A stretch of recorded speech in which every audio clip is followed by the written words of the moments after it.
네, 안녕하세요. 저는 오늘 여러분과 함께 결의말 큰 사전 남과 북의 말을 잇다라는 주제로 남북 언어와 통일시대의 국어에 대해 함께 이야기하고자 합니다. 반갑습니다, 여러분. 저는 결의말 큰 사전 남북 공동편찬 사업회에서 사무처장으로 일하고 있는 모순영이라고 합니다. 결의말 큰 사전은 남북이 함께 작업 중인 사전인데요. 사전의 의미와 취지 그리고 그 사전에 남아있는 과제 등을 중심으로 오늘 함께 논의하도록 하겠습니다. 먼저 저희가 남북한 언어 차이가 크다고 얘기하고 있는데요. 그 현황을 한번 여러분과 함께 들여다보고자 합니다. 우선 이 표지판을 보시면 아마 익숙한 분이 과연 계실까 싶은데요. 이 표지판은 남한 표지판이 아니라 북한에서 사용되고 있는 표지판입니다. 먼저 둠은 눈치 빠른 분은 아마 아실 것 같은데요. 주차라는 의미고요. 섯은 멈춰 뜻이고 진버스는 이런 차량이나 이런 버스의 지정 구역이라는 뜻입니다. 그리고 마지막은 소달구지가 보이는데요. 소달구지를 여기에 세우지 마라 이런 뜻으로 쓰이고 있습니다. 그 다음 영상 보실까요? 다음 화면은 보면 여러분들이 남북 정상회담이나 남북에서 문화교류를 할 때 가장 많이 나오는 이야기들인데요. 남한에서의 오징어가 북에서의 낙지, 남에서의 낙지는 오징어 이런 식으로 굉장히 오징어와 낙지가 정반대로 되어 있기 때문에 실제로 북을 다녀오신 분이거나 회담에서 이 남북이 통일이 되기 전에 오징어 낙지 통일을 먼저 해야 된다라는 농담이 쓰일 정도로 남북한 이질화를 설명할 때 언어 이질화를 설명할 때 가장 많이 인용되고 있는 주제가 바로 오징어입니다. 결론만 말씀드리면 북에서 오징어라고 부르는 것은 남에서 갑오징어를 북에서 오징어라고 부르고 나머지 남에서 오징어는 북에서 낙지다. 그래서 여러분이 혹시 저희가 북을 방문하거나 북에 있는 분이 남을 방문할 경우에 서로 먹고 싶은 오징어 덮밥이 먹고 싶으면 북에서는 낙지 덮밥을 시키시고 북에서 오신 분은 남에서 낙지 덮밥이 먹고 싶으면 오징어 덮밥을 시키시면 될 것 같습니다. 다음은 저희가 일상생활 용어에서의 차이뿐만이 아니라 별자리에서도 차이가 있는데요. 국제천문연맹에 등록돼 있는 별자리가 총 88개인데 그 중에 33개가 남북의 차이가 있습니다. 이를테면 남에서 살쾡이 자리라고 하는 것을 북에서는 시라소니 자리 그리고 돌고래 자리를 북에서는 물돼지 자리라고 하는데요. 이 물돼지 자리는 중국에서도 물돼지 자리라고 부르고 있습니다. 이렇게 기호를 같은 별자리라도 남북의 차이가 있음을 알 수 있습니다. 다음 화면을 보시면 마찬가지로 궁수자리를 북에서는 사수자리, 고물자리를 선미자리로 부르고 있습니다. 참고하시면 될 것 같고요. 그리고 제가 여기에는 앞에 화면을 보시면 별자리만 소개해 드렸는데요. 실제로 남북 간 외국 지명도 상당히 차이가 있는데요. 등록되어 있는 192개 국가 중에서 110개 국가, 무려 110개 국가가 호칭을, 그러니까 국가명을 달리 부르고 있습니다. 그래서 여러분이 예를 들어서 덴마크를 단마르크로 부른다든지 이집트를 에집트라고 부르고 러시아를 러시아라고 부르는 등 실제로 국가명에서도 남북의 차이를 볼 수 있습니다. 다음은 제가 이제 여러분이 흔히 길에서 많이 보는 식물이나 그리고 저희가 말미잘이라든지 이런 생물을 보시면 즉 남북의 일상생활 용어 중에 자연 용어를 한번 보시겠습니다. 남에서 코스모스는 물론 북에서 코스모스로라고도 불리지만 실제로 많이 쓰이는 용어는 길국화라고 하고요. 카네이션을 북에서는 카네이션 그리고 향페랭이 꽃으로도 불리고 있습니다. 그리고 남에서 불가사리는 이 산발이 모양을 닮았다고 해서 북에서는 산발이로 불리고 있습니다. 다음은 놀이와 민속 용어를 중심으로 보겠습니다. 남에서 저희가 놀이공원을 간다고 할 때 북에서는 유휘장을 간다고 얘기를 하고 있고요. 남에서 롤러코스터를 탄다라고 할 때 북에서는 관성열차를 타러 간다라고 얘기를 하고 있습니다. 그리고 저희가 남에서는 닭싸움이라고 하는 것을 북에서는 무릎싸움으로 이렇게 놀이와 민속 용어에서도 남북이 차이가 있습니다. 이번에는 저희가 사투리, 즉 방언으로 보는 토박이 말이라고도 불리는데요. 같은 달래라고 하더라도 저희가 그 간장으로 많이 만들어 먹는 달래를 이용해서 지도를 한번 만들어 봤습니다. 그래서 위에 양강도부터 제주도까지 과연 이 달래를 어떻게 달리 부르고 있을까라고 지도를 그려봤더니 함경도에서는 달래를 달래, 달리라고 부르고 강원도에서는 달롱, 달루, 경상도에서는 다래라고 부르고 있습니다. 이와 반면에 평안도에서는 달루, 황해도에서는 다래, 달랭이라고 부르고 있고 경기도와 황해도에서 같이 다래, 달랭이라고 부르고 있습니다. 이 내용을 다음 화면에서 보시면 저희가 이제 사전 뜻풀이 할 때 단어의 뜻풀이뿐만이 아니라 작품의 인용이라든지 문헌에서의 문구를 사전에도 수록을 하고 있는데요. 이 사전에 대한 이야기는 조금 다음 파트에서 말씀드리도록 하겠습니다. 그래서 저희가 이 달래지도를 만들고 그리고 이게 인용이 문장에서 어떻게 인용이 됐는지 문장을 한번 보도록 하겠습니다. 바구미 들고 묵밭에 간 채내 달로 깔떡 담아 오는 질에 아지랑이 아롱아롱 이런 식으로 문장이 인용되고 있습니다. 주로 평북 강원 지방에서 쓰이는 방언입니다. 다음 화면 보시겠습니다. 아까 말씀드린 대로 굉장히 달래라는 그 토박이 말 하나로, 즉 방언 하나로 굉장히 많은 남북한 문화 차이뿐만이 아니라 뭐라고 할까요? 그 텍스트를 다양하게 해석할 수 있습니다. 보시면 충청, 경기, 경북, 전북 또는 중국 동포를 보면 봄이 됐는갑네 달래가 삐죽삐죽 올라오는 거 본께 이런 식으로 문장에서 쓰이고 있습니다. 잠시 영상을 보도록 하시겠습니다.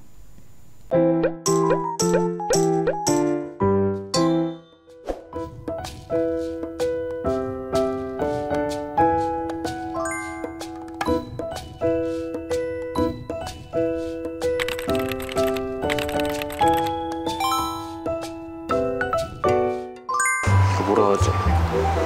국교자판? 국교주관식? 솔직히 감이 제대로 안 오거든요. 저는 타자기로 하면 될까요? 네, 북한 키보드 처음 보시는 분들 많으실 것 같은데요.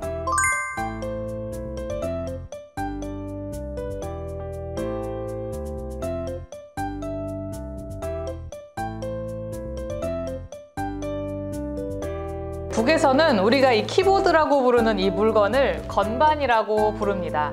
이 키보드에 있는 키의 경우에는 북에서 건이라는 표현을 많이 사용하는데요. 예를 들면 엔터키는 입력건, 스페이스바는 공백건, 딜리트키는 지우기건이라고 합니다.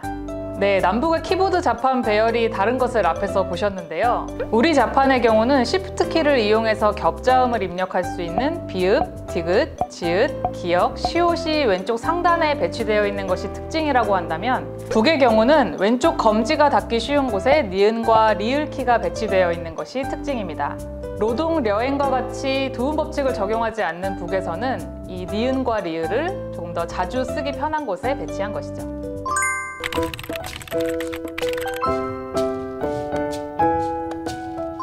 건반이요? 피아노 같이 그런 느낌이네요. 키보드를 건반이라고 하는 거니까 악기 연주하는 것 같이 들려가지고 좀 재밌습니다. 배열이 달라서 처음부터 다시 익혀야겠는데요. 네, 잠깐 남과 북의 다 서로 다른 자판과 건반에 대해서 보셨습니다. 다음은 그렇다면 지금까지 제가 초반에 남북한 언어 차이에 대해서 현실에 대해서 말씀을 드렸는데 현황에 대해서 말씀을 드렸는데요. 지금은 그렇다면 왜 남북이 이러한 언어 차이가 발생했을까? 즉 원인에 대해서 한번 살펴보도록 하겠습니다.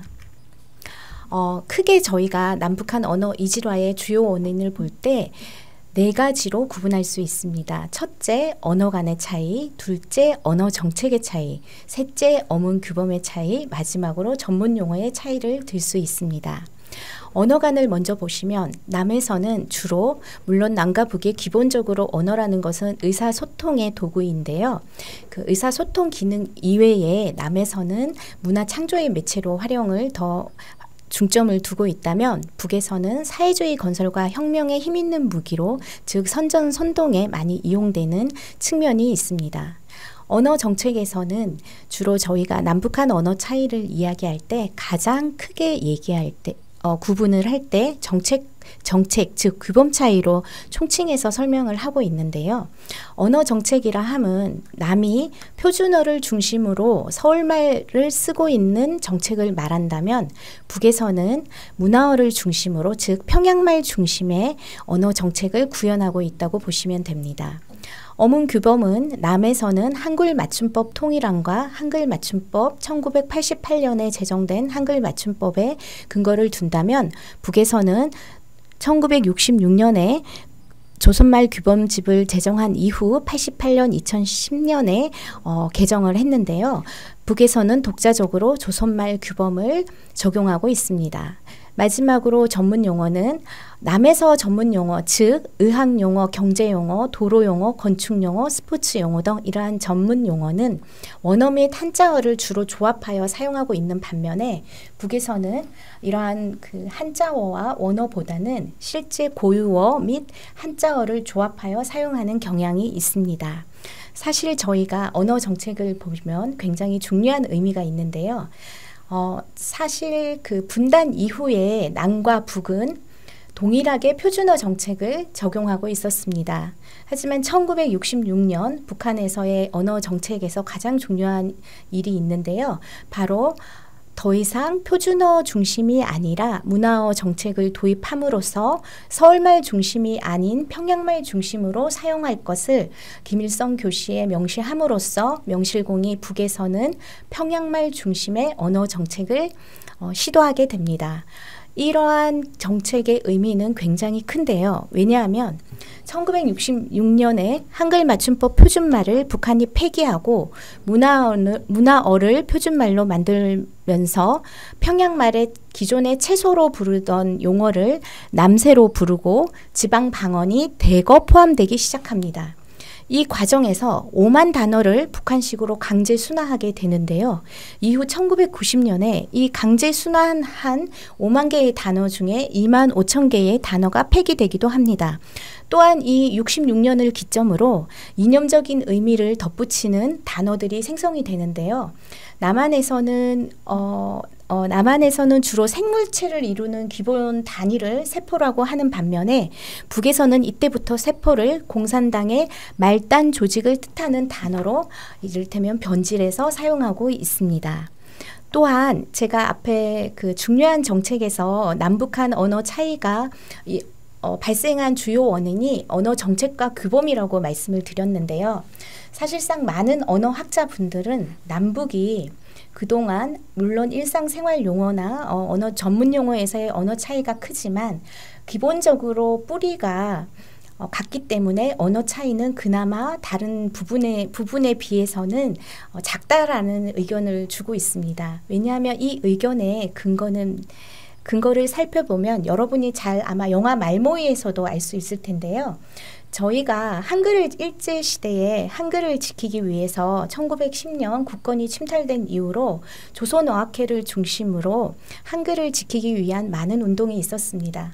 1908년에 국어연구학회라는 한글을 연구하는 모임을 만든 이후에 물론 주시경 선생이 중심으로 많은 언어학자분들이 한글 지키기에 나섰는데요. 이 언어학자들이 저희가 말모이 영화에서도 알 수 있지만 그 국어연구학회가 향후에 조선어 연구회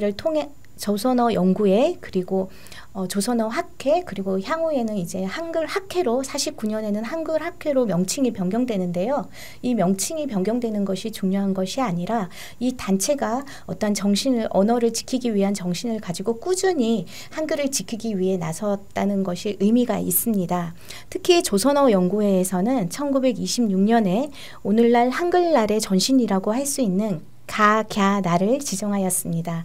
1926년에 지정된 오늘날의 한글날인 가갸나를 왜 가가날로 정했을까라고 살펴보시면 저희가 한글을 배울 때 가, 갸, 겨 이런 식으로 순서대로 배우고 있지 않습니까? 그것을 봄 따서 가갸 날이라고 불렀고요.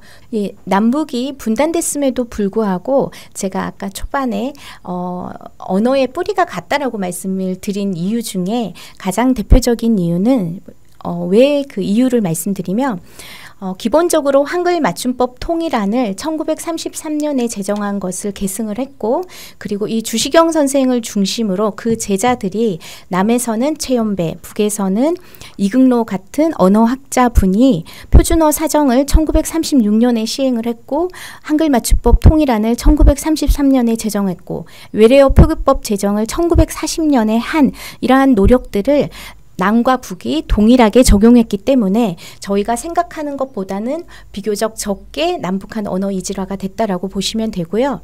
제가 아까 초반에 그 생활용어와 전문용어를 구분해서 생활용어의 이질화와 전문용어의 이질화에 대해서 말씀을 드렸는데요. 생활용어는 사실상 수치로 보면 한 66% 정도는 동일하고 34% 정도가 이질화가 되어 있다고 보는 반면에 오히려 스포츠용어, 의학용어, 전문용어, 교통용어 이런 전문용어들은 그 반대로 34% 정도가 동일하게 쓰이고 나머지 66% 정도는 이질화가 되어 있다라고 보시면 됩니다. 그리고 이 남북한 언어 이질화의 주요 원인이 된 언어 간 언어 정책 규범 전문용어 차이가 크지만 사실상 언어 생활에서는 남북이 의사소통을 할 때는 66%의 정도의 이질화가 있다라고 보시면 될 것 같습니다. 다음은 최근에 북한에서 외래 문화와 남한식 즉 괴뢰식 말투를 차단하기 위해서 세 가지 법을 제정을 하였습니다. 그래서 이 세 가지 법이 그 반동사상 문화 배경법과 청년교양보장법, 평양문화보호법이 3대 법으로 문화 관련 3대 법으로 제정이 되면서 이제 북한에서는 통제를 하지 않으면 제어가 안 될 정도의 외래 문화가 많이 들어와 있고 특히 남한식 말투나 남한식 표현이 팽배해 있다라는 것을 알 수 있고 또 한쪽으로는 김정은 시기 들어서 특히 이런 그 문화에 대해서 문화까지 통제해야 되는 어떤 위기감이 좀 드러난다고 보여집니다. 그리고 평양문화법을 좀 보시면요.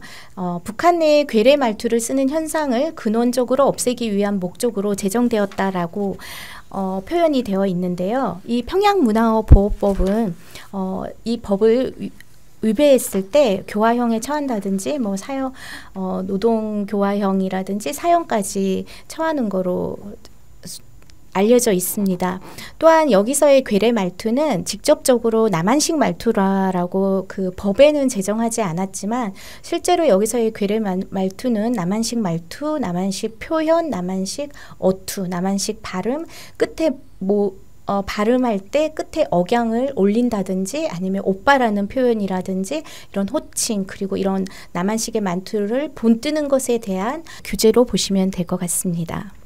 자, 그리고 제가 앞부분에 그 남북한 언어 생활용어 중심으로 차이점을 말씀드렸는데요. 그렇다면 이번은 분단 이후의 남북의 주요 사전의 출판 현황에 대해서 한번 살펴보도록 하겠습니다. 이 부분에서는 저희가 굉장히 중요한 차이점을 알 수 있는데요. 남한에서는 한글학회가 발간한 큰 사전, 그리고 한글학회가 발간한 새 한글사전, 금성출판사 국어대사전, 한글학회 우리말 큰 사전, 연세대 연세한국어사전, 국립국어원 표준국어대사전 등 꾸준히 사전을 내고 있고요. 북한에서도 마찬가지로 조선어 및 조선문학연구소에서 발간한 조선어 소사전, 사회과학원 언어학연구소에서 1992년에 발간한 조선말 대사전, 그 이후 2004년 조선말 사전, 2017년 조선말 대사전 증복판이 발간되어 있음을 알 수 있습니다. 제가 이렇게 사전 이름을 하나하나 말씀드리는 이유는 여기서 남북의 가장 큰 차이점이 있는데요. 남한에서의 사전은 주로 민간에서 발간을 하고 북한에서의 사전은 정부에서 즉 당에서 발간하고 있음을 알 수 있습니다. 특히 남한에서는 오늘날 저희가 그 사전을 주로 네이버나 위키백과에서 검색을 많이 하는 경향은 있는데 주로 이제 과거에 남한에서는 민간이 발간을 했는데 최근에는 민간에서 발간을 하지 않는 거로 알고 있습니다. 왜냐하면은 아무래도 수익성 면이나 이게 수익 사업에서 수익이 나지 않기 때문에 민간에서 하기는 쉽지가 않을 것 같습니다. 아마 공공의 영역이나 공공의 이익을 위해서 소사전 형식으로는 사전이 좀 나오고 있는 걸로 알고 있고요. 북한과 달리 민간에서 발행을 하고 있습니다. 저희가 보신 분은 있겠지만 그 북한에 아까 제가 정부에서 즉 당국에서 사전을 발간한다고 말씀드렸는데요. 사전을 혹시 실물을 궁금해하실 것 같아서 사진을 한번 보여드리도록 하겠습니다. 보통 그 북한에서의 사전은 저희와 유사하게 한 질당 3권으로 구성되어 있습니다. 그 외관 모양만 한번 보시면 될 것 같습니다. 제가 앞에 사전을 보여드렸는데 그렇다면 이 사전을 남과 북을 대표하는 사전으로 보는 북한의 언어 정책의 특징을 좀 볼 필요가 있는데요. 저희 그 언어 다양성을 얘기할 때는 언어 다양성을 왜 다양성이라고 표현을 하냐면 언어가 그만큼 다양한 특징을 지니고 있기 때문에 저희가 언어 다양성으로 언어의 특징을 설명할 때 언어 다양성을 강조하고 있습니다. 우선 보시면 그 남북한 언어 정책이 고스란히 이 규범 사전이기 때문에 남과 북에 민간에서 발행을 하고 북에서 정부에서 발간을 하더라도 남한의 그 언어 정책, 남북한 언어 정책이 고스란히 사전을 통해서 들어가 있고요. 그리고 국가가 주도하는 정책적이고 현대적인 사전을 비교를 함으로써 남북한의 어떠한 언어 차이가 있는지를 볼 수 있습니다. 저희가 그 남북 사전을 이렇게 봤더니 남의 사전은 총 50만 개의 단어가 수록이 되어 있고 북의 사전은 조선말 대사전에서는 35만 개의 단어가 수록되어 있습니다. 주로 이 단어는 남과 북에 크게 일반 용어와 즉 일반어와 전문 용어인 전문어로 구분을 해서 봤더니 북에 없는 일반어가 남에 7만 5천 개 정도가 있고 북에는 없는데 남쪽에만 있는 전문 용어는 즉 전문어는 12만 6천 개에 달하더라라는 것을 알 수 있었고요. 이 언어 그 일반어의 구성을 보시면 고유어, 한자어, 외래어, 혼종어, 비규범어로 구성되어 있으며 전문 용어도 마찬가지로 고유어부터 비규범어로 조직 구성이 되어 있습니다. 북에서 발간하는 조선말 대사전을 마찬가지로 들어봤더니 일반어 중에 남한에 없는 단어가 무려 일반어가 총 10만 1,000개가 있는데요. 이 중에 구성을 봤더니 남보다는 고유어가 더 많은 비중을 차지하고 있고 혼종어도 2만 8,000개나 있습니다. 또한 남한에는 없는데 북한만 독자적으로 있는 전문 용어를 봤더니 고유어부터 한자어, 외래어, 혼종어로 구성되어 있습니다. 이렇게 사전을 통해서 그 남북 사전을 비교를 했더니 결론은 북한은 남한에 비해서 민족어로서의 어떤 정체성이나 고유어로 구성 비중이 높다라는 것을 알 수 있는데요. 이는 그 외래어 숫자를 보시면 알 수 있을 것 같습니다. 표준국어 대사전의 외래어가 2,000개, 혼종어가 17,000개가 있는데요. 북에서의 사전을 보면 외래어가 533개가 있음을 알 수 있습니다. 또한 남북 어느 한쪽 사전에만 등재되어 있는 유형을 이렇게 분석한 결과 아까 제가 요 정책 특징을 설명하기 전에 남북한 언어 이질화는 일반어보다는 전문 용어가 심각하다라고 말씀을 드렸는데 이러한 특징이 사전, 남북 대표 사전에서도 고스란히 드러나고 있습니다. 그래서 이제 다음에는 저희가 그 결의말 큰 사전에 대해서 설명을 드릴 건데요. 그 사전에 드리기에 있어서 마지막에 저희가 좀 주요한 북한 언어 정책의 변화를 알 수 있는데요. 저희가 김일성, 김정일, 김정은 시기 즉 3대에 걸친 이 시기에 있어서 중요하게 기준이 있습니다. 그것은 김일성, 김정일 시기에는 어떤 문화어가 표준어에 대응하는 남북의 언어를 기르는 기준이나 통일된 민족의 어떤 표준어를 지향하는 민족어로서 강조가 됐다면 김정은 시기 들어서는 어떠한 그 민족성을 강조하고 조선어를 강조하기보다는 온전한 국가로서의 어떤 상징으로서 국가 상징을 표현하는 언어로서 즉 우리도 국어가 있다라는 그런 내용으로 국가 상징으로 국어를 제정하는 특징을 보이고 있습니다. 이는 우리 국가 제일주의 시대에 걸맞는 어떠한 그 상징, 국가 상징 대표로서 하나의 중요한 매개로 보는 것으로 국어로 지정하고 있다라고 보시면 되고요. 김일성, 김정은 시기에는 물론 국어이긴 하나 국어를 강조하기보다는 어떤 민족 동질성 회복이나 민족의 고유한 우수성, 민족어로서의 가치, 한글의 우수성 등을 강조하는 어떤 민족어로서의 가치를 강조하고 또한 통일 이후에 민족 동질성 회복 차원이나 민족의 고유한 위상으로서의 접근을 하는 개념, 즉 민족어로서의 규정된 개념을 강조하고 있다라고 보시면 됩니다. 또한 이러한 그 국어가 김정은 시기 들어서 국가 상징으로서의 국어가 오염되고 이질화되었다라는 문제의식이 이 2021년 북에서 월간으로 발간한 금수강산의 대담에서도 잘 나와 있는데요. 이 사회과학원 언어학연구소, 아까 제가 북한에서의 사전이 사회과학원 언어학연구소에서 조선말 대사전을 발간했다라고 했는데요. 이 연구소의 소장인 방정호 소장이 오염이 없는 언어에 대한 메시지를 내고 있습니다. 23년에 제정된 평양문화보호법에도 이러한 그 연구 소장의 그 메시지가 영향이 있는 것으로 여겨집니다.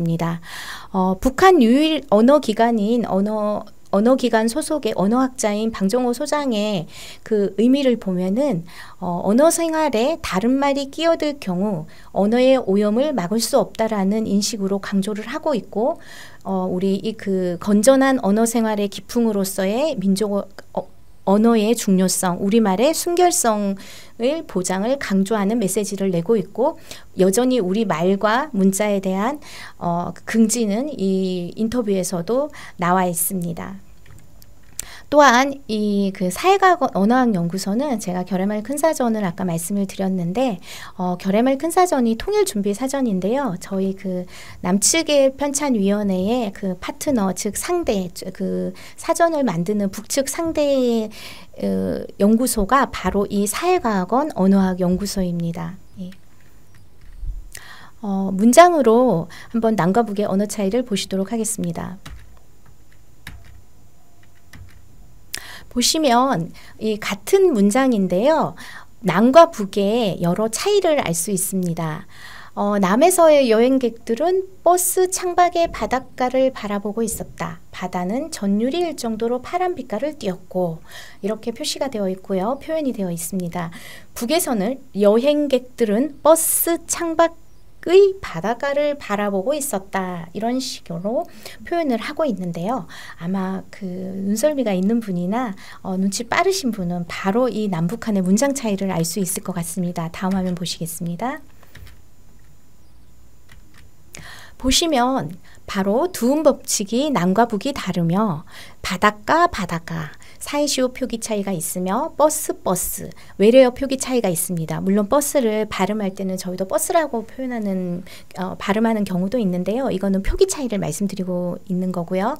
빛깔 그 밖에 표기 차이가 있습니다. 그리고 가장 큰 차이가 남북의 그 문법 즉 규범 차이를 말씀드릴 때 가장 큰 차이는 두음 법칙과 사이시오 표기 차이로 알 수 있고 그 이외에 가장 남북한의 큰 차이는 바로 이 띄어쓰기 차이입니다. 남에서는 이 띄어쓰기를 많이 하는 반면에 좀 보수적인 반면에 북에서는 바라보고 있었다라는 것처럼 주로 붙여서 쓰고 있습니다. 그래서 저희가 띄어쓰기가 어려움이 많은데요. 북한에서는 남한보다는 띄어쓰기의 어려움은 좀 적을 것 같습니다. 다음은 결의말 큰사전에 대해서 제가 설명드리기 전에 영상으로 짧게 결의말 큰사전에 대해서 숫자로 보는 결의말 큰사전 영상을 한번 보시겠습니다.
지금 현재 비록 그 남북 관계가 워낙 경색 국면이고 교류가 끊기다 보니까 저희가 사업을 하고 있지는 못하는데요.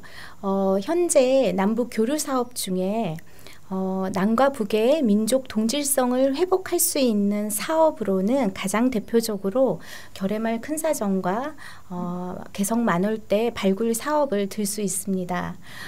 저희가 그 민족 동질성 회복이라고 할 때 그 민족이라는 의미를 좀 한번 살펴볼 필요가 있는데요.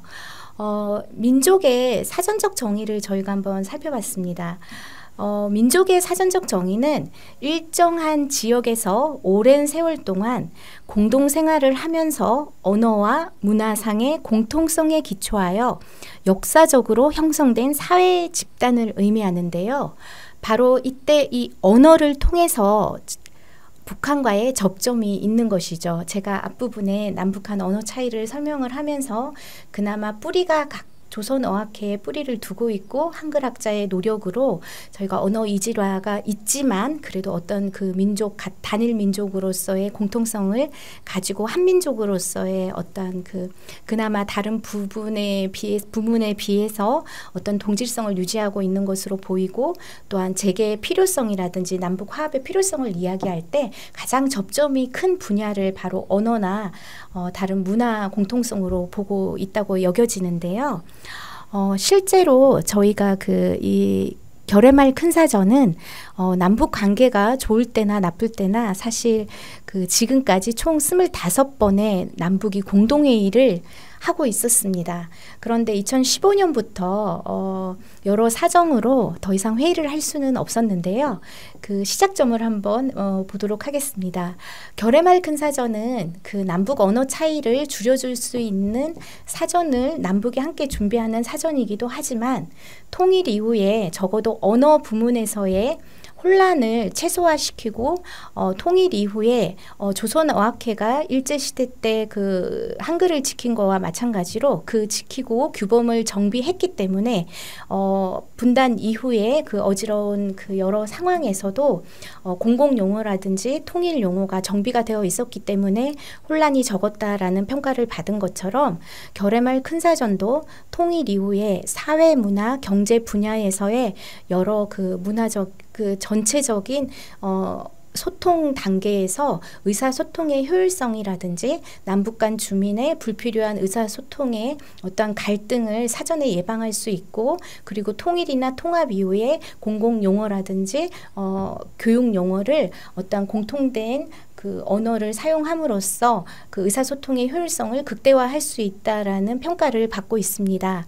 결해말 큰사전은 2004년 3월에 사전 편찬 의향서를 체결한 이후 제1회 공동회의는 05년에 시작하였으며 그 이후 2007년에 법을 제정한 이후에 지금까지 총 3번의 법 연장을 통해서 28년 4월까지 사업기간이 정해져 있는 한시법으로 법이 제정되어 있습니다. 또한 결해말 큰사전은 그동안 평양, 중국, 개성, 금강산 등지 그리고 서울에서는 한 차례의 회의가 있었는데요. 공동회의를 남과 북을 오가면서 교류를 하였습니다. 그리고 북에서 주로 그 회의를 할 때는 평양이나 아까 제가 금강산 개성에서 회의를 했다고 했는데요. 주로 7박 8일 일정으로 분기에 한 번씩 북을 갔었습니다. 그래서 지금까지 총 25번인데 분기에 한 번이니까 1년에 많게는 4번 정도 회의를 진행했고요. 여러 가지 상황을 고려해서 최근에 10년 동안은 회의를 진행하고 있지 못하고 있습니다. 또한 결해말 큰사전은 이런 남북이 같이 그 사전을 만드는 작업 위에에도 이러한 그 남북이 함께 사전을 만드는 일을 알리기 위해서 유네스코 본부와 함께 유네스코 한국위원회와 공동 주최로 2000년부터 유네스코 결해말 큰사전 국제학술 포럼을 통해서 남북의 소멸해 가는 언어를 보존하고 또한 통일 대비해서 남북의 그 언어 통합을 위한 노력을 하고 있다는 것을 국내외로 널리 알리고 있고요. 특히 결해말 큰사전이 북한의 사투리도 수록을 하고 있고 남한의 소멸해 가는 그 방언 사투리도 반영을 하고 있기 때문에 토착어 보존에서의 그 의미에서도 유네스코가 주목을 하고 있고 소멸해 가는 언어를 언어를 지키는 이러한 결의말 큰 사전의 노력에 대해서도 국제적으로 큰 공감을 얻고 있습니다. 또한 아마 여러분이 보신 분도 있을 텐데 지금 현재 5월 현재 초중고 교과서에 국어, 도덕, 사회 등 교과목에도 41종의 그 결의말 큰 사전 내용이 10과목에나 수록되어 있어서 여러분 그 통일 세대, 그 MZ 세대나 통일 세대가 통일 준비 공부로 그 통일 교과서로 결의말 큰 사전을 공부하고 있습니다. 내용은 다음과 같이 소개가 되고 있습니다. 주로 결의말 큰 사전의 의미에 대해서 소개하고 있는데요. 공통적으로 남북한 언어의 이질화를 극복할 수 있는 희망을 품게 되었다. 그리고 기대가 된다라는 최초의 분단 이후에 최초의 우리말 사전으로 의미와 취지에 공감을 하고 있습니다. 그렇다면 이 사전은 남북이 어떻게 만들고 있나라고 좀 궁금해하실 것 같은데요. 제가 앞부분에 북한 사전과 남한 대표 사전에 대해서 말씀을 드렸는데 결의말 큰 사전은 남과 북의 학자들이 모여서 남한의 대표 사전과 북한의 대표 사전 중에서 가장 일상적으로 많이 쓰이는 용어, 즉 빈도수가 높은 공통적으로 쓰이는 빈도수가 높은 올림말, 즉 어휘를 찾았더니 66%가 남북의 사전에 공통적으로 쓰여 있었습니다. 그리고 또한 불일치하는 단어가 34%였는데요. 그래서 현재까지 공동회의를 통해서 30만 7천 개 정도의 올림말을 선정한 상태고요. 이렇게 전체적으로 선정된 올림말을 대상으로 비중을 봤더니 공통으로 쓰이는 말은 54%가 있고 남한에서만 쓰이는 올림말을 새롭게 올리는 단어가 36%, 북한에서만 유일하게 쓰는 올림말을 10% 정도 수록해서 총 30만 7천 개의 단어를 수록할 예정입니다. 또한 이 사전만을 위한 그 표기 형태, 즉 문법 형태를 약속을 해서 여러 회의를 통해서 논의와 협의를 통해서 채택을 한 문법을 적용할 예정이며, 그리고 이 선정된 단어를 남과 북이 동일하게 분량을 나누어서 집필 작업을 하였습니다. 또한 세어인은 이때 세어인은 그 지역어 사투리 또는 새롭게 생성된 신조어를 들 수 있는데요. 각각 남북이 각각 따로 조사를 하여서 공동회의 때 서로 협의하고 보완하고 수정 집필하는 형식을 거치고 있습니다. 이러한 내용을 한 5차례 정도 교차 검토해서 최종 합의하는 단어에 대해서 올림말을 합의했다, 어휘를 합의했다라고 표현을 하는데요. 총 30만 7천 개 중에 현재까지 05년부터 현재까지 합의된 올림말은 12만 5천 개고, 즉 30% 정도 합의가 되어 있고요. 70%에 해당하는 18만 2천 개는 향후에 공동회의가 재개되거나 저희가 만날 수 있는 어떠한 방법으로든 만날 수 있을 때 남북 간 합의를 통해서 올림말을 최종적으로 사전에 수록하기 직전 상태로 합의를 할 수 있을 것 같습니다. 그래서 아까 제가 그 남북한이 서로 교차 검토하는 방법을 말씀드렸는데요. 남북에서 각각 그 분기별로 집필한 원고를 회의를 통해서 각각 집필한 원고를 교환해서 검토안을 작성을 하고, 또한 같은 3명에서 5명 정도 한 조로 짜서, 즉 7개 조에서 8개 조로 짜서 각 회의장에서 얼굴을 맞대고 서로 7박 8일 동안 논의를 해서 하나의 단어에 대해서 공통적으로 선정한 단어에 대해서 수정, 보완, 검토, 보류 이런 형식으로 단어에 대해서 치열하게 논의를 하고 있습니다. 이러한 단어, 예를 들어서 사과라는 하나의 단어가 사전에 수록되는 그 최종 상태까지 합의되기까지 총 그 공동회의에서 다루는 횟수는 2번 정도 두 번 정도의 합의를 거쳐야지만 하나의 단어가 완성이 됩니다. 그래서 지금까지 어떤 분들은 이렇게 하나의 단어를 만들 때 왜 이렇게 시간이 많이 걸리냐, 이미 다 나와 있는 단어가 아니냐라는 말씀을 하시는데요. 그렇지가 않습니다. 이게 남한이 단독으로 사전을 만들거나 북이 단독으로 만들 경우에는 뭐 합의할 필요가 없기 때문에 내부 작업에 전문가 중심으로 작업을 하면 되지만, 저희의 그 결의말 큰 사전의 가장 중요한 특징은 서로 합의해서 남북의 교류를 바탕으로 해서 통일이나 통합대비 사전을 만드라는 큰 대전제가 있기 때문에 하나의 단어도 굉장히 꼼꼼하고 치밀하고 치열하게 전문가들끼리, 언어학자분끼리 치열하게 논의한다라는 것을 말씀드리고 싶고요. 무엇보다도 통일 이후에 우리가 사용을 해야 될 사전이기 때문에 굉장히 공들이 있는 과정을 거치고 있습니다. 그래서 저희가 아까 제가 10년 동안 만나지 못한다고 말씀을 드렸는데요. 이 만나지 못하는 것에 대해서 마냥 손 놓고만은 있을 수 없었습니다. 그래서 저희가 회의를 안 한다고 해서 일을 하지 않는 게 아니라 오히려 역설적으로 회의를 할 때보다 회의를 안 할 때가 더 바쁩니다. 왜냐하면 남북 교류 특성상 갑자기 언제 재개될지 모르기 때문에 항상 회의 준비를 해야 되고, 그리고 또 회의 준비를 하면서 동시에 저희가 지금까지 하고 있는 어떤 편찬 성과를 국민들에게 꾸준히 사회 환원 차원에서 그동안 성과를 공개를 하고 있습니다. 그러면서 남북한 생활영어 총서를 발간한다든지 지금처럼 이런 그동안의 그 남북 간 합의한 내용을 바탕으로 가제본을 제작해서 갑자기 재개될 그 공동회의 때 이 가제본을 가지고 여기서 이 기억에서 어느 부분까지는 합의가 되어 있고 어떤 특정 부분에서 여기까지는 합의가 안 된 부분에 대해서 합의 안 된 내용을 중심으로 회의를 할 경우에 굉장히 효율적으로 시간을 줄일 수 있기 때문에 미리 제본 상태로 제작한 상태입니다. 그래서 총 10질로 보실 수 있습니다. 그래서 기본적으로 그러면 기존의 사전이 국어 사전이 많고 뭐 네이버 사전까지 있는데 왜 그 기존 사전과 어떤 차이가 있나라고 궁금해 하시는 분들이 있는데요.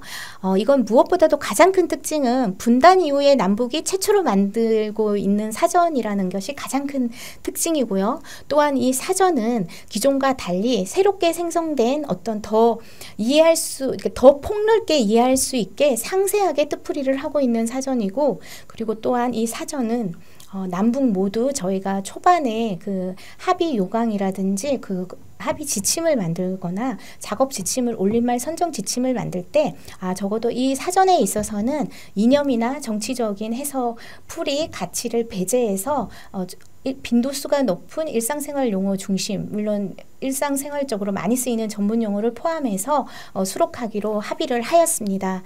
그래서 보면 남에서는 도련님, 서방님으로 불리는 이런 뜻풀이가 북에서는 주로 시동생을 적은이라고 부른다라는 것을 알 수 있습니다. 이 풀이를 한번 보시면 되고요. 여기가 저희가 기존 사전에서는 단어의 뜻풀이 중심으로만 쓰인다면은 저희는 이 단어를 더 풍부하게 설명할 수 있게끔 작품을 예시를 들어서, 즉 이 용례라고 하는데요. 용례를 반영하고 있습니다. 그래서 실제로 북한 작품 속에 흰 머리 수건에서 이 적은이가 어떻게 표현되는지를 이 사전에서 고스란히 보여주고 있습니다. 덕담도 마찬가지인데요. 결론은 똑같이 덕담을 남이 잘 되기를 비는 말로도 쓰지만 북에서는 주로 남에서 말하는 입담이라는 풀이로 북에서는 아유 저 친구 덕담이 좋아 이런 식으로 표현한다는 거죠. 즉 사람을 사로잡거나 휘어잡는 말솜씨, 남으로 치면 입담으로 쓰이는 용어가 북에서는 덕담으로 쓰이고 있습니다. 그래서 이러한 그 풀이를 보면 저희가 평가를 받을 때 어떤 문법적인 규범이나 정책을 반영한 사전으로서의 의미보다는 이렇게 남과 북의 문화 흐름이나 문화 차이를 알 수 있는 언어 유산으로서 내용을 고스란히 사전에 보여주고 있기 때문에 어떤 남과 북의 언어 사용의 차이를 설명하기보다는 그대로 펼쳐내서 남에서는 이렇게 쓰이고 있고 북에서는 이렇게 쓰이고 있습니다. 그렇지만 지금은 이런 식으로 표현을 하고 있습니다라고 상세히 풀이를 해줌으로써 어떤 남북의 언어 유산 사전으로서의 가치가 굉장히 크다라고 평가도 받고 있습니다. 그래서 또한 그 남북의 통합 사전이라고 말씀을 드렸는데 남북 언어뿐만이 아니라 해외 동포, 즉 고려말이라든지 해외 동포의 지역어를 풍부하게 담아내고 있습니다. 그리고 국제학술 포럼을 통해서도 저희가 소멸해가는 언어를 보존하고 있다는 것을 계속해서 강조하고 있고요. 방언 같은 경우는 남에서는 경상도, 전라도 중심이라면 북에서는 평안도, 함경도 중심으로 방언이 집중적으로 반영되어 있습니다. 또한 저희가 사전을 만들려고 이렇게 자모 배열 순서나 자모의 이름을 살펴봤더니 남과 북의 차이가 있었습니다. 그래서 이 표대로 남측과 북측의 차이가 있고요. 그리고 자모의 이름 같은 경우도 남측과 북측이 기역, 디귿, 시옷에 있어서는 북에서는 기역, 디귿, 시읒으로 쓰이고 있습니다. 그걸 알 수 있는데요. 여러분 지금 저희가 남북 모두 모음이 몇 개일까요? 사실 한글에서 모음은 10개입니다. 그런데 아랍어는 모음이 3개입니다. 그리고 스웨덴어, 스페인어, 일본어, 러시아어의 경우 모음이 5개인데요. 물론 이 모음이 적다고 해서 언어가 뭐 온전치 않다라는 뜻은 아닌데요. 제가 이번에 이 자모 순서나 자모의 이름을 보다 보니까 로만 야콥슨이라는 언어학자가 얘기를 하는데 어린이가 가장 먼저 배우는 모음이 아, 이, 유라고 합니다. 그래서 외우기도 쉽게 저희가 아이유라고 외우면 될 것 같고요. 어린이가 습득하는 모음이 아이유라면 언어를 상실하거나 소멸하는, 즉 실어증, 언어를 잃는 사람이 가장 먼저 마지막까지 잃지 않는 모음이 이, 유, 아라고 합니다. 그래서 저희가 모음이 10개지만 아랍어가 3개라면 아랍어의 3개는 뭐겠습니까? 아, 이, 유입니다. 그만큼 모음에서 가장 중요하게 쓰이는 모음은 이 3개인데요. 아이유로 기억하시면 좋을 것 같습니다. 그리고 제가 이제 저희가 오랫동안 회의를 하지 못했다라고 했는데, 저희가 05년부터 2010년까지 20차례의 공동회의를 했고, 13년에서 14년 5번의 공동회의를 했습니다. 그런데 제가 14년에 갔을 때 평양 거리에서 제가 직접 목격한, 요즘에는 많이 알려져 있을 수는 있지만, 여러 매체를 통해서, 유튜브를 통해서 알려져 있기도 하지만, 제가 직접 평양 거리에서 그 거리의 간판을 보면서 이름이 좀 정겹기도 하고 익숙하기도 하고 해서 한번 적어봤습니다. 여기에 있는 만수교 청량 음료점이나 서평양 국수집은 모두 제가 북에서 평양에서 직접 목격한 간판 이름이고요. 여기서 북한 언어 특징의 가장 중요한 특징이 또 하나 있는데요. 굉장히 북한의 언어는 직관적입니다. 그리고 표현이 쉽게, 즉 북에서의 교양 있는 언어라고 하는 것은 즉 유식하다라는 언어라는 것은 뭐 거창한 언어나 전문 용어를 말을 많이 하는 사람이 아니라 일반 사람들이 쉽게 이해할 수 있는 쉬운 용어와 우리말을 많이 사용하고 올바른 말을 사용하고 쉬운 용어를 사용하고 직관적인 화법을 쓰고 직관적인 용어를 쓰는 것을 교양 있는 언어로 보고 있습니다. 북에서는. 그리고 여기서 만수교 청량 음료점은 음료수와 맥주를 파는 곳이었습니다. 그리고 저희가 그 속담도 보면 남북한 차이가 좀 있더라고요. 저희가 소애기의 경일기를 북에서는 개구리 대가리의 찬물기연기라고 부르고요. 지렁이도 밟으면 꿈틀한다를 북에서는 고인물도 밟으면 솟구친다라고 하고 있고, 저는 이 속담을 굉장히 재밌게 봤는데요.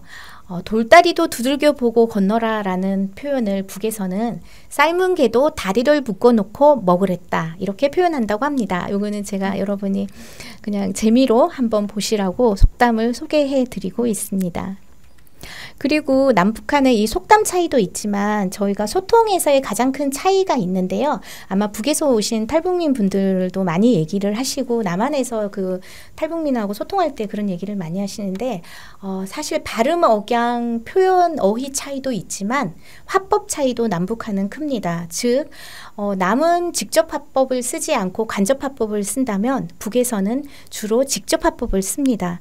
그래서 저희가 대화를 하거나 어떠한 그 대화 에티켓이라고 해야 되나요? 이렇게 소통할 때 조금 그 의사소통에서의 갈등이 있는데요. 저희는 에둘러서 그것을 예의라고 생각해서 에둘러서 표현하는 간접 화법을 선호한다면 북에서는 직접적으로 그 사람에 대한 느낌이라든지 감정이라든지 약속이라든지 인사를 굉장히 직접적으로 합니다. 그래서 여러분이 흔히 많이 아시다시피 뭐 다음에 밥 먹어요, 그렇게 우리가는 간접적으로 얘기를 하면서 인사를 하지만 북에서는 북에서 오신 분이나 북에서는 다음에 꼭 밥을 먹어야 된다, 그 약속이다라고 인식을 한다는 것이 바로 간접 화법과 직접 화법의 차이로 보시면 될 것 같습니다. 그리고 이거는 제가 그 영화를 전공하는 그 영화 배우가 있는데요. 그래서 이 친구가 자기가 이제 영화 오디션을 봐야 되는데 영화 제작사에서 본인한테 그 배역 제안을 북한 함경북도 지역어를 쓰는 탈북민을 그 배역을 맡겼는데요. 이 대본을 이 검은색 부분이 영화사에서 준 북한 그러니까 대사입니다. 북한에서 온 탈북민 연기를 하라는 후배한테 준 대본인데요. 그래서 제가 이 대본을 부탁을 받고 북에서 오신 한경북도에서 오신 그 분한테 대본을 좀 고쳐달라고 의뢰한 적이 있습니다. 오디션 대본을. 그랬더니 그 탈북민이 이 옆에 가로로 쳐서 표현을 해주셨는데요. 문장을 다 고쳐주셨는데요. 이걸 여러분이 보시면 그렇게 이 대본이 큰 차이는 없습니다. 그래서 예를 들어서 뭐 누구한테 기대봐요 하면 아니면 기대봐. 누가 알아봐줘요 하면 알아봐줘. 이런 식으로 별로 큰 차이는 없습니다. 그래서 제가 아까 초반에 남북한이 66%가 사전에 공통적으로 쓰더라라고 말씀을 드렸는데요. 저희가 대화할 때 물론 크지는 않지만 이 대화하는 한 문장에서 용어를 하나 모른다거나 그리고 이해가 안 될 때에 그런 소통에 어려움이 있는 것이지 전체적으로 의사소통에서는 크게 문제는 되지 않는다라고 알 수가 있었습니다. 그리고 이 대본을 통해서도 실제로 제가 탈북민에게 받은 이 대본을 보고서도 알 수 있었습니다. 그리고 여러분 이 뒤에 화면에도 보시면 크지 않습니다. 그 대본 내용을. 그리고 여러분 아마 아시는 분은 아시겠지만 지구상에 언어가 과연 몇 개가 있을까요? 제가 깜짝 놀랐습니다. 2024년 기준으로 세계 언어가 7,164개라고 합니다. 이 중에 한국에서의 언어는 몇 개로 인정이 됐을까요? 한국에서는 한국어와 제주어가 반영되어 있습니다. 즉, 남한과 북한의 언어 차이는 통역이 필요할 정도, 즉 의사소통이 방해될 정도의 이질화가 되어 있지 않기 때문에 하나의 언어로 보는 것이고요. 한국어와 제주어를 따로 넣은 것은 제주 방언은 저희 정말 알 수 없거든요. 그래서 의사소통이 아예 불가한 거예요. 그래서 세계 언어 기구에 세계 언어를 등재하는 그 기준에서는 오히려 제주어와 한국어를 전혀 다른 언어로 보고 있다. 그래서 7,164개 언어 중에 한국에 2개의 언어가 있다라고 명시되어 있습니다. 그리고 마지막으로 제가 그 통일을 준비하는 결의말 큰사전의 의미와 취지에 대해서 말씀을 드렸는데요. 제가 이 사업에 06년부터 지금까지 한 20년 정도 일하고 있는데요. 그 장기 근속자로서 특히 이 문화교류 현장에서 오랫동안 일하면서 저희 문화교류 사업의 역할과 한계에 대해서 좀 느낀 바가 있습니다. 마지막으로 짧게 말씀을 드리면 저희는 그 국책 사업으로서 매년 정부 지원으로 안정적으로 운영을 하고 있습니다. 아까 제가 07년에 법을 제정한 이후에 3번의 연장을 거쳐서 28년까지 이어질 사업이라고 했는데 그만큼 제도적으로 뒷받침이 돼 있기 때문에 안정적으로 역할을 수행하고 있고 그리고 사업 성과를 꾸준히 국민들에게 알려주면서 국민 공감대를 형성하고 일반 사회에 환원하고 있습니다.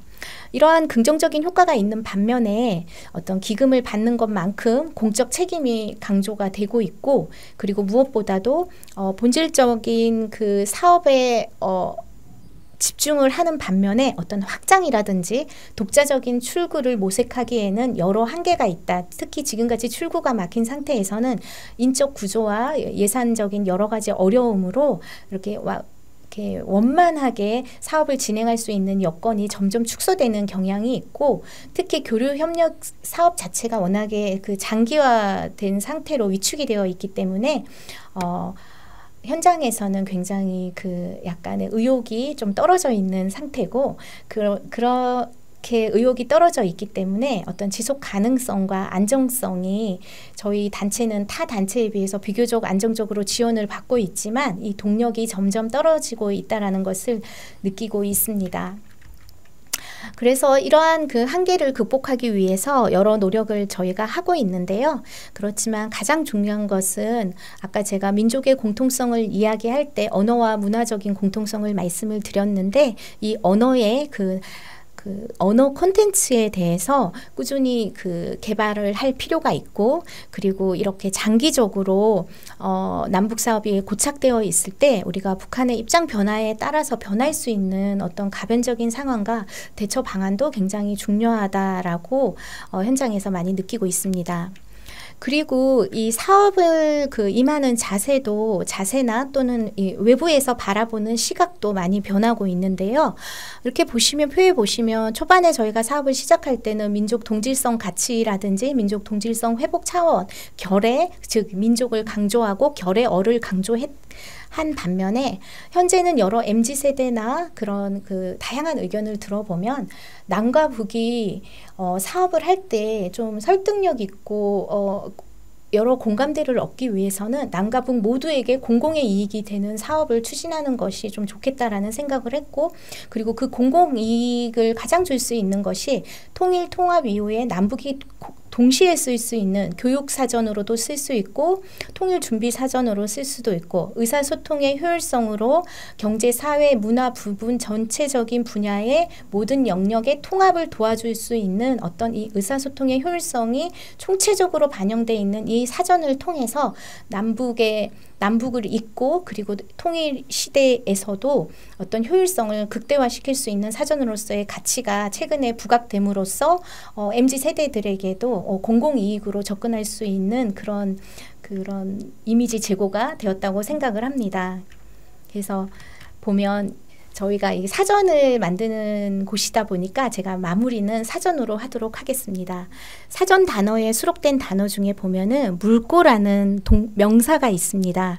제가 초반에 남북 교류 사업의 물꼬를 틀 사업으로 결의말 큰 사전과 개성 만월대 발굴 사업을 말씀을 드렸는데, 실제로 교류 사업의 물꼬를 틀 때는 항상 결의말 큰 사전이 먼저